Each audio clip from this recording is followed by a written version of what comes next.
All right, Andrew. Okay, LegCo members on the trail. They're traveling around the world. Really? They are. You'd think they would all be locked down in Hong Kong. You must include Emily Lau. Emily Lau, that's who I'm talking about. Emily Lau is on her way to Geneva. Actually, she's already in Geneva. She's been there, and she's ready to have some very important meetings today. Yeah, she spent quite a lot of trips to Geneva. Well, in the past. For the human rights hearings. Human rights hearings, yeah. For the UN. Yeah. Okay. So she is kind of the point woman for human rights issues. And so she's going to be going to 2 meetings today. Okay. In Geneva, and going to be presenting. One is the United Nations Committee on the Elimination of Discrimination Against Women. Okay. And you might wonder, Occupy Central, discrimination against women, what's the connection? She's basically, you remember a couple of weeks ago, was it a couple of weeks ago? No, about a week and a half now.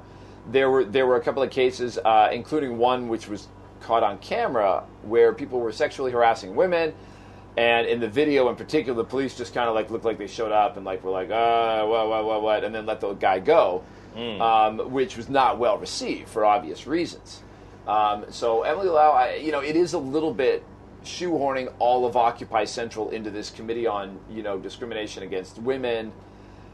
It's a bit of a stretch, especially given that they're going to be probably dealing in that same committee with things like, genitalia mutilation in Africa and, sex slave trafficking and these kind of more serious issues than one possible case in Hong Kong.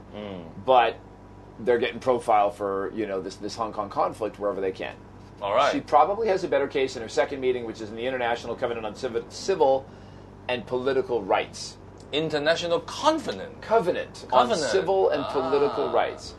And so they have had meetings talking about Hong Kong's universal suffrage. It is more directly related to what's going on with our umbrella movement conflict in Hong Kong. We seldom hear the word covenant. Yeah. Except in the Bible. Yeah. Or in the UN. In the United Nations, yes, in the United Nations. Students of international political history will see it pop up because they used to use that term a lot more. Yes. But it's, as you say, mostly confined to the United Nations now.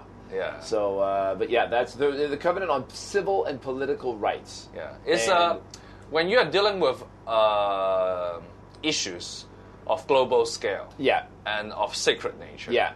You use the word covenant. Yes. Not in the religious sense, but in kind of the UN context. Yes, it kind of elevates something. It makes it gives it. It's not just a treaty or contract. It's got a little. It kind of a treaty is kind of like between nations. Yeah. Agreement between nations, but a covenant is something higher. Yes. Yeah. You're right. It has a little bit of a much higher up, dimension. and with that, they use a more religious term. Yes. So Emily Lau is going to be in there delivering that. Talking to the covenant. Once you mentioned Emily Lau. Yes. I got a different picture then. What? Oh, yeah. Why's that? No, you can't relate. I would call her a spiritual leader in Hong Kong. Really? Yeah, for the democracy. Emily Lau like this?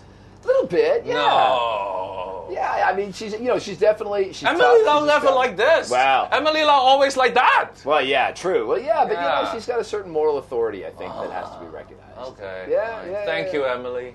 Thank you for going to Geneva. Okay. Talking to the United Nations, keeping Hong Kong on the radar. radar. Keyword for today start with a C? Covenant. Thank you.